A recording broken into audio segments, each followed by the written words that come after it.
Well, I guess the one thing that's not unusual whenever I ask you to do something, why don't you do it? So you go first. So I'll go first. First of all, I just want to thank everyone for coming. This has definitely been a tribute to have all of you here. And it's been a lot of hard work, but it's been worth it. I'll keep them around a little bit longer. I can't guarantee another 50, but we'll get a little bit more out of it. But I enjoyed hearing all the stories from everybody and reminiscing about everything. So we've had a lot of good times, and as you probably hear from everybody, Hawaii is our vacation spot that we like to go. As a matter of fact, we went June 26th through July 2nd this past year. And so it's definitely a place that we love to go. So we see our list is growing of people that want to go along. So I think sometimes we've had as many as 15 people that have gone with us sometimes. And Lois talked about the time she went. She was flying, I think, on American, and you stayed behind a couple of days because you couldn't get back. But that gave you a few more days to enjoy it. But definitely our place to go to enjoy all the time. But just want to thank all of the family and friends for coming and sharing with us. It's nice to be honored and have everyone, take time. But also want to thank Joe and Jeff for all the time that they put in putting this all together. So I'd like to give them a hand. And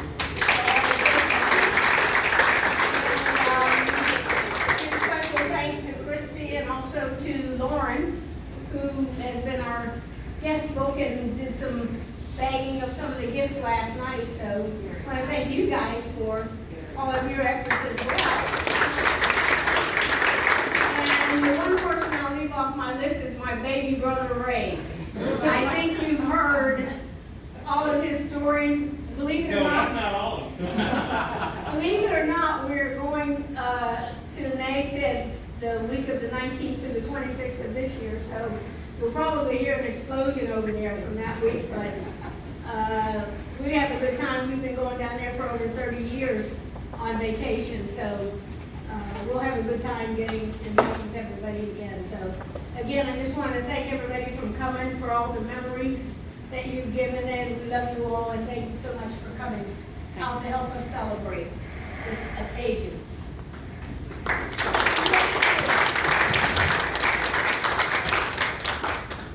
Okay, I don't talk much. First of all, to reiterate what Barb said, I'd like to thank my sons, Joe and Jeff, for all of the efforts and the things they did. You'll never know how much I appreciate what you've done, sons, both of you. And Jeff, you have been a cornerstone. You've done a lot for us that, even though we get on each other's nerves,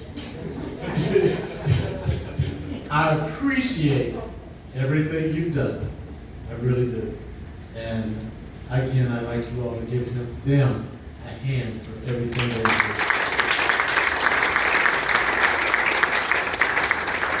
Next, there are a lot of people here that mean a lot to me.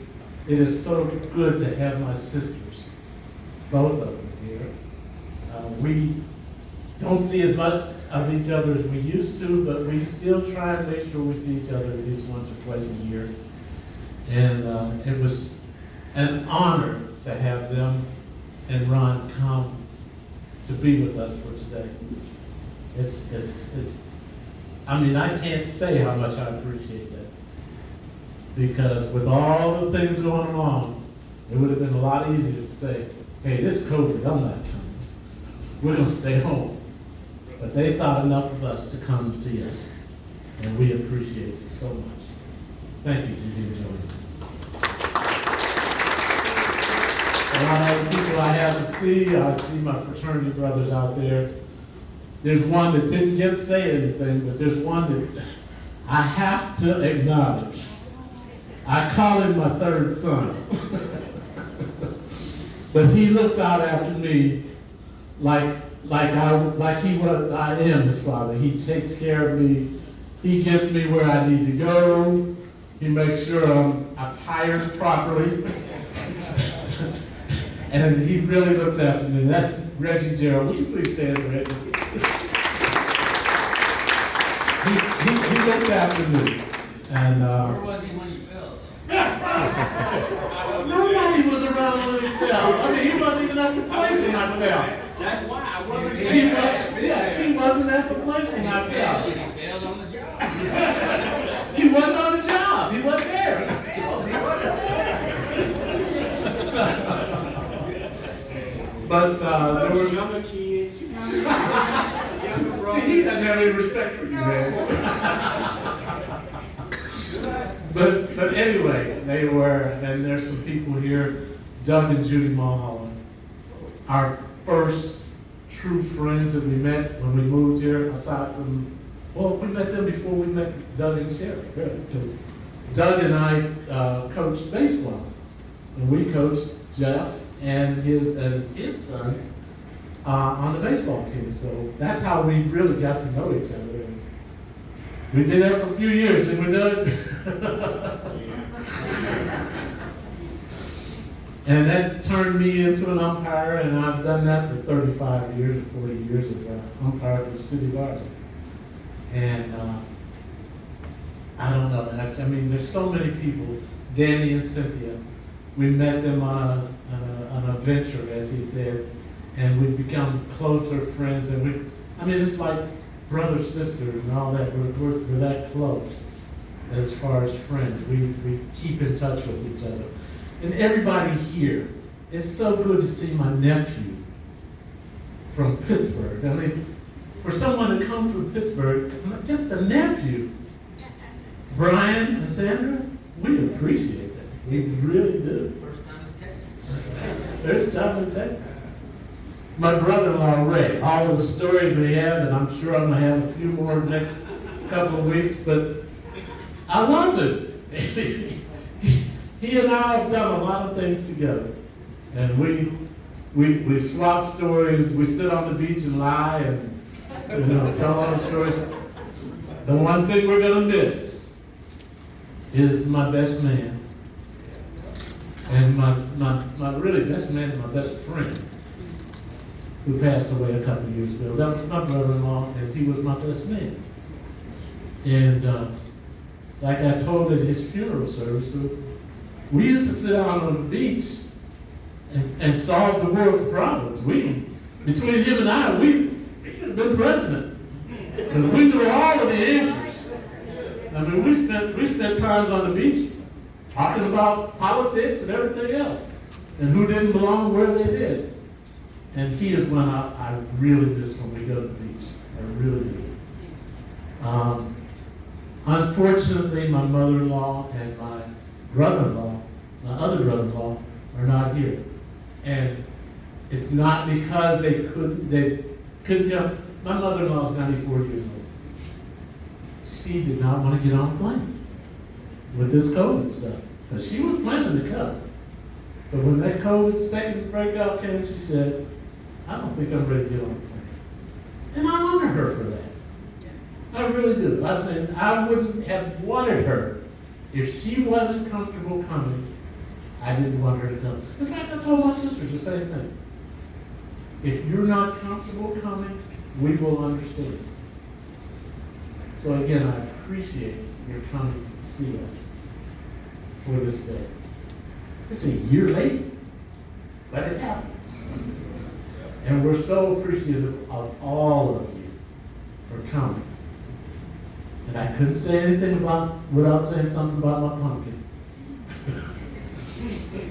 My granddaughter, who we see every weekend, with her little dog, Lollipop.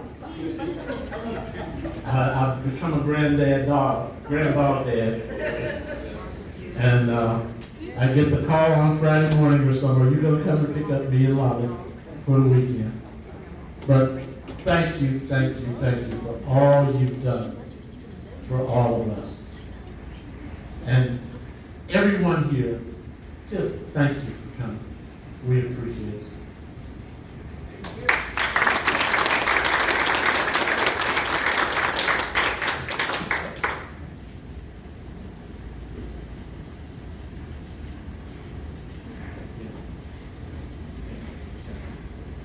We're trying to get our last little stuff organized here and everything. We have 2 amazing cakes back there for our guests of honor. One of them is white with buttercream frosting. What? With white frosting?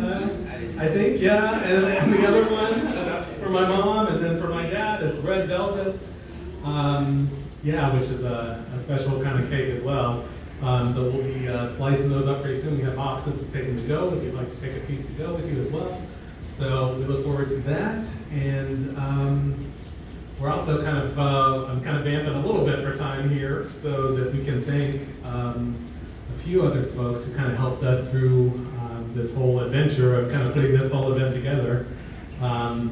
As much as I give them all kinds of grief, I do have to appreciate and say thank you to my brother Jeff for all that we did together, and we were on phone so many times and trying to get everything all worked out, and we always got each other's back, and all of that small black kid box and all, he still answered the phone every time. Every time he still answered the phone, and we still have late night texts talking about everything, trying to get it all figured out. So I couldn't have asked for a better partner to do it. Is that where they put him when he lost his report card? Hey. Hey, take that away. Take that away.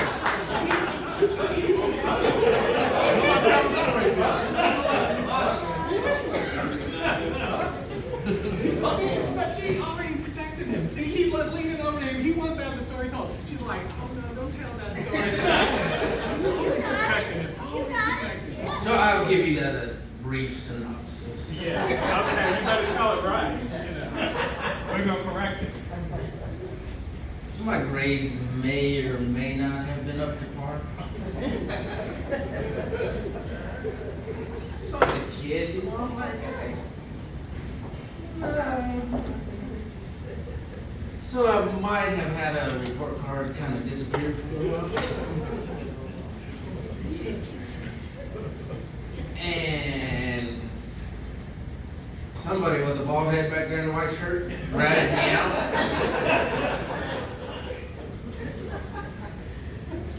So it might have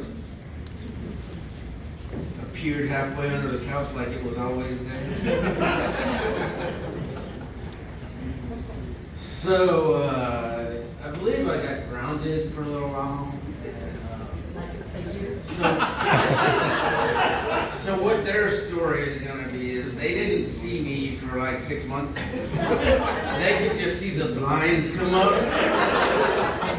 to know that I was loud because I was looking outside because everybody was playing outside in the street. So the blinds would come up just so I could see what's going on, but I don't think they actually saw me for probably a couple months. So that might be part of the story. We're just gonna go with that. The problem with the whole thing Hey, no, that's all that needs. No, that's all that needs to be This is said. key. This is key. No, that's not. Remember, I was a school teacher. I was a teacher in the district. I knew when report cards came out. I knew when things came out. So I asked When you're a questions. kid, do you think about stuff I like asked questions. Where is the report card? I don't know. I guess the mailman didn't bring it. Well, your brothers came, I don't know, maybe. Come on. The mailman over there didn't bring it. Maybe it slipped in the seat. I don't know what happened to it. People get lost mail all the time. So yeah, that might be part of the story. That's what we're